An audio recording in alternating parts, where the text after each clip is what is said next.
If you don't want to be average, make sure you stick around for this video because you're going to be very interested in what I have to say. Hi, my name is Roy and welcome to Roy Talks Property, where we discuss everything related to property investing, property finance and different property strategies for all sorts of different people.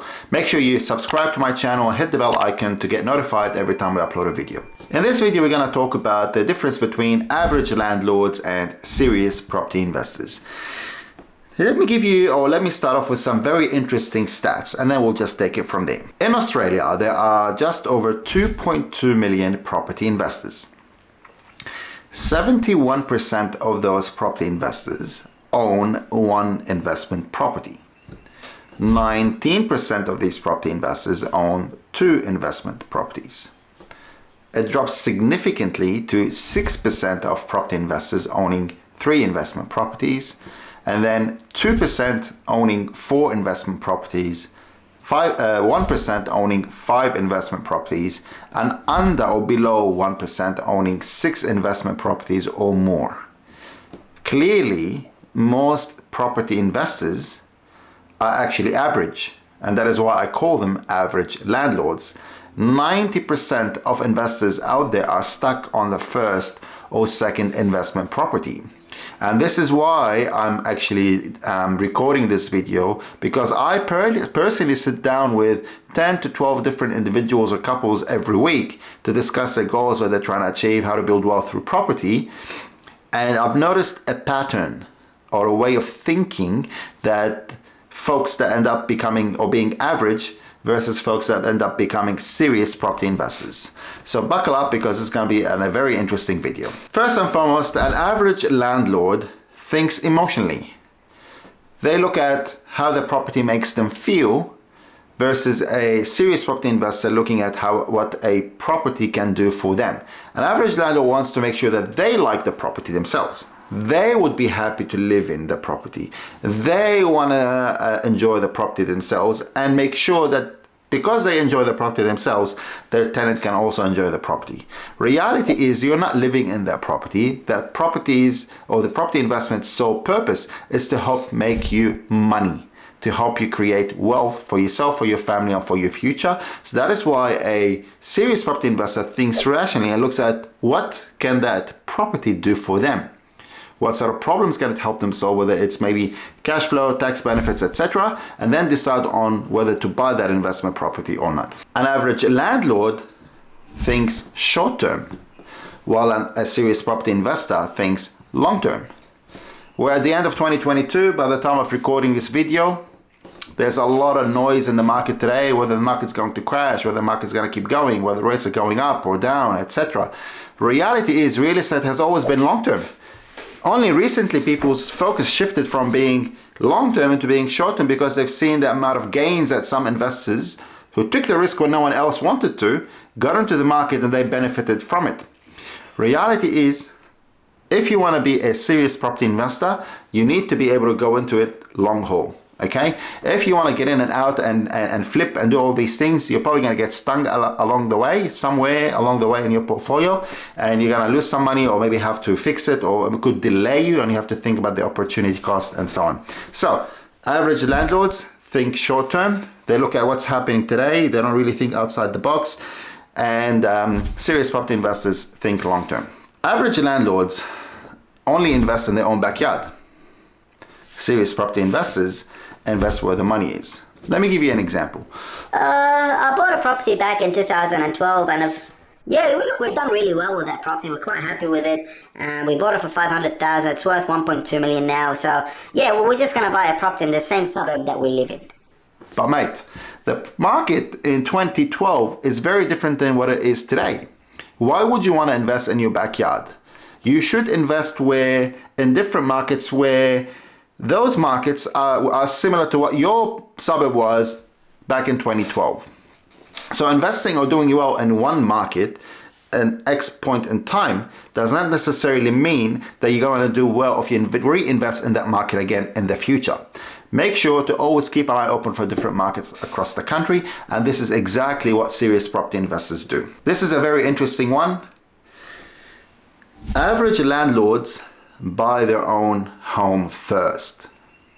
serious property investors build a portfolio first.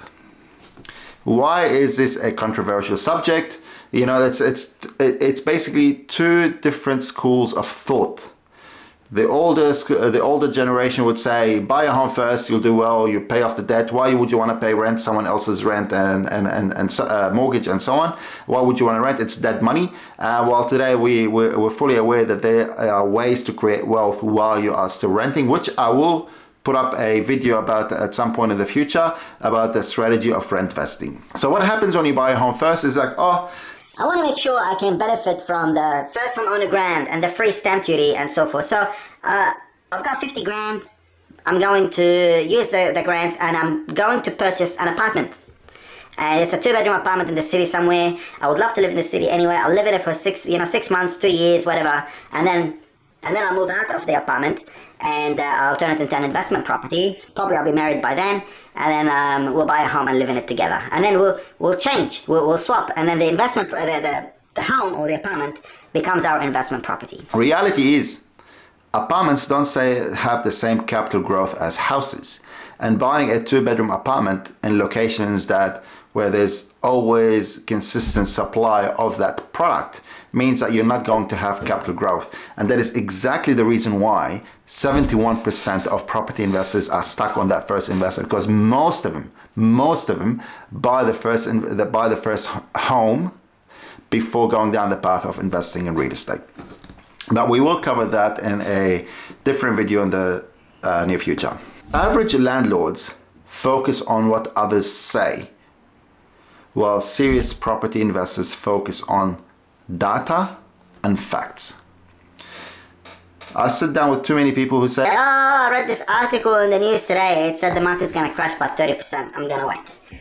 Like, are you seriously making life-changing decisions for your future based on a headline that you read in news.com or AFR or whatever the situation is?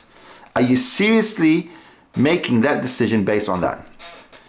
In fact, what you should look at, what are other investors doing? Where are they investing and benefiting?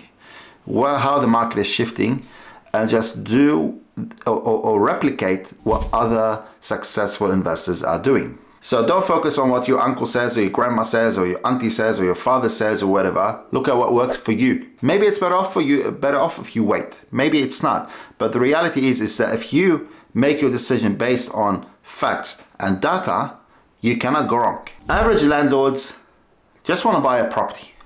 They're just happy to buy an investment property without having a clear strategy and a goal in mind. And this is what a serious property investor does. At any given time, there's about 80,000 properties available for sale. You jump on real estate or domain, there's tens of thousands of properties for sale. Which one works for you?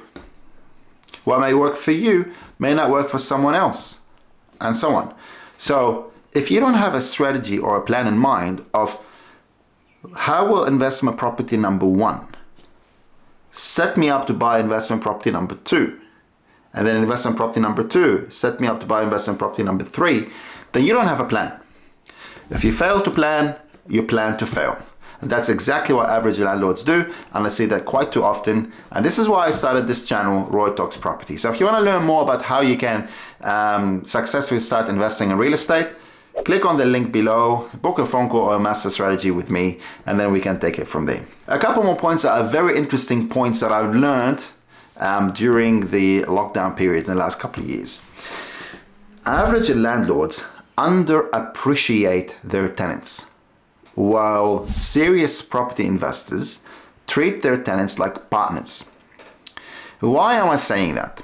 At the time, and during the lockdown, we were living in Sydney, and my wife worked as a property manager, and where the area that we lived in, close to the eastern suburbs, had a lot of older generation properties, inherited from, generations from before. These properties haven't had much renovations or work done to them. And the reason landlords were okay with it is, because they always had tenants. But when the market got a little bit tougher, and working holiday visa students, backpackers, etc., they moved back to their countries, what happened was that the properties that were not maintained along the way have become obsolete because tenants just don't want to live in them anymore. They just want to live in the nice, decent property that the landlord has renovated along the way because there was all of a sudden a lot of supply on the market. And the last point is an interesting one. It's basically a way of thinking and an attitude towards property investing. Average landlords buy a property because they think they just have to buy one, or their accountant says just buy an investment property. Serious property investors look at real estate as an asset class that can help them build wealth, and they know that if they do it right and if they're serious about it, then they can build a portfolio of multiple properties over the next decade. And this is exactly what this channel is for, is to help give you that education and knowledge in order to do that. So if you want to learn more about how you can get started with building your portfolio, or if you have any questions, click any of the links below. You can book a phone call with me, or you can book the master strategy session, and then we can take it from there. If you've liked this video, please like this video, subscribe to my channel, and I'll see you soon. Thank you.